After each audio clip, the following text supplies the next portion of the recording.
Maksidin qo'g'lab satangning beymingga yetdim ko'rsalar namingga yetdim ko'rsalar achig'imga paylamay urib saptiman ko'rsalar achig'imga paylamay urib saptiman ko'rsalar。 各位朋友，大家好。西安福胡同向东穿过北新华街，就是东安福胡同。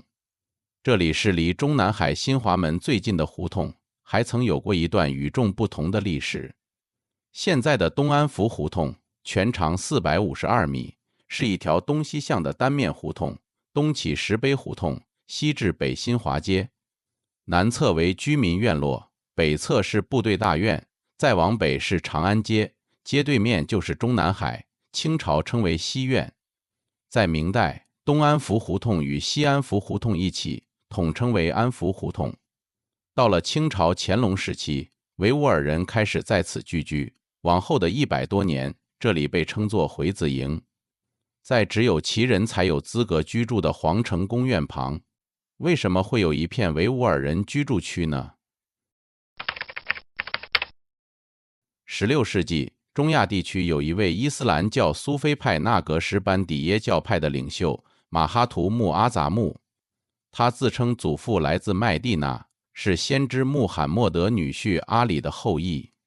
在中亚地区，和卓一词是指对学者或圣裔的尊称。圣裔除了穆罕默德的后裔以外，也有指4大哈里发后裔的说法。后来马哈图穆阿杂木的子孙们来到新疆，自此新疆的和卓家族指的就是阿杂木的后裔。他的2个儿子分别创立了黑山派与白山派2个宗教派系，但两派互为仇敌，厮杀了200多年。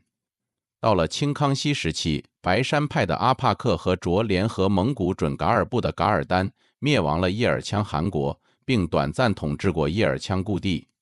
乾隆22年，清灭准噶尔后，帕克和卓的曾孙波罗尼都与霍吉占两兄弟举兵反抗清廷，史称大小和卓之乱。当时一部分维吾尔部族首领反对大小和卓的叛乱，他们积极配合清军平叛。乾隆24年，清军最终击败大小和卓，全部占领新疆。这就是乾隆皇帝所谓十全武功之一的平定回部。乾隆25年，8位维吾尔族首领和回教领袖应召入京，获清廷封官进爵，史称8爵进京。乾隆将这次来京的维吾尔族部众编入蒙古八旗，并下诏封居，最初安置在西苑宝月楼南侧，今东安福胡同一带，称为回子营。不久，其中的王公伯克等获得府地，从这里迁出。之后，回子营里的主要居民就是维吾尔族工匠、艺人，他们大多以技艺供奉于宫廷。到了光绪15年，回子营的居民已由初创时的329名发展到了约2000人。关于香妃，前些年无论是史学界还是影视片，都是一个炙手可热的人物。比如电视剧《还珠格格》中的韩香。香妃原名买木热爱兹木，也叫伊帕尔汗。学者们较一致的看法，香妃就是乾隆帝的容妃。根据清朝历史资料，她是乾隆25年8爵进京时，跟随胞兄和叔父进京的。她的叔叔额瑟尹、兄长图尔都和大小和卓一样，都是阿帕克和卓的后代，但在平定大小和卓之乱时配合清军作战，被封为辅国公等爵位。香妃就是这次进京时奉诏入宫，当时她已26岁，开始被册封为和贵人，逐步升为容妃。为了缓解香妃的思乡之情，乾隆安排容妃登临或入住正对着回子营的西苑宝月楼，这样可以经常看到族人的面孔和听到熟悉的乡音。宝月楼开工修建的时间是容妃入宫前2年的乾隆23年春天，同年秋季完工。因为楼的前面有池有月，很像月中的广寒宫，所以就起名为宝月楼。容妃是在55岁那年因病故去，附葬在清东陵的玉陵。1979年因漏雨塌陷，容妃墓曾被打开，棺木的正面和侧面都有手写的阿拉伯文金字。现在新疆喀什有座香妃墓，是典型的伊斯兰式古陵墓建筑群。墓园内有大小礼拜寺、教经堂、主墓室和塔楼等建筑。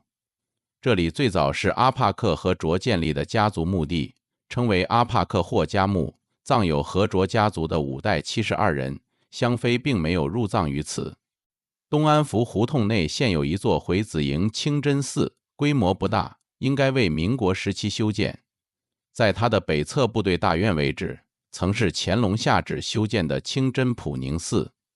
当时为方便在这一带居住的维吾尔人做礼拜，乾隆27年开始动用清廷国库内帑建设清真寺，用时1年竣工，与宝月楼隔街相望。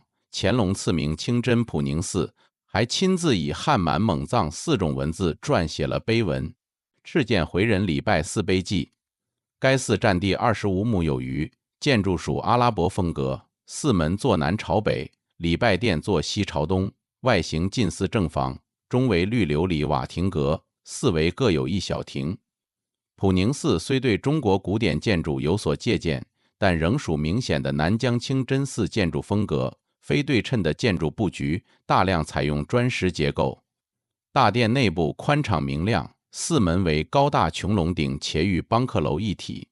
到了1913年，袁世凯把大总统府设置在中南海，并把府门定在宝月楼的位置，改名为新华门。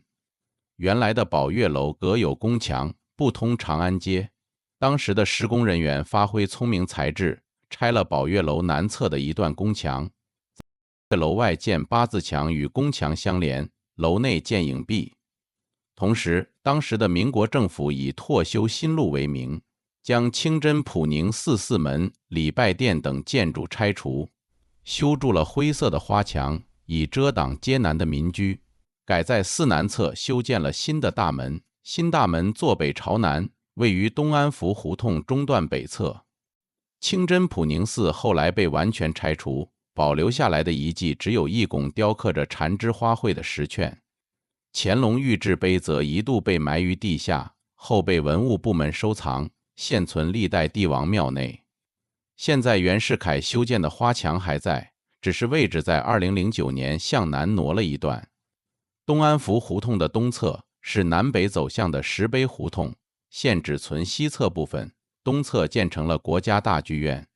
石碑胡同的西侧有东栓、西小栓、北小栓、南小栓等名称带栓的胡同，都是源自明代的栓马庄胡同，清代称栓马庄。这里靠近长安右门，上朝的官员都要在这里下马，然后步行进宫。栓马庄胡同实际就是官员们的停车场，官员们去上朝，将马交由仆人看守。据说这一带不仅有拴马的拴马庄，还有水槽可以印马，有草料喂马。直到前些年，胡同墙上还能发现拴马的铁环。南小栓胡同1号是前中国佛教协会会长赵朴初的故居，他在此居住超过40年。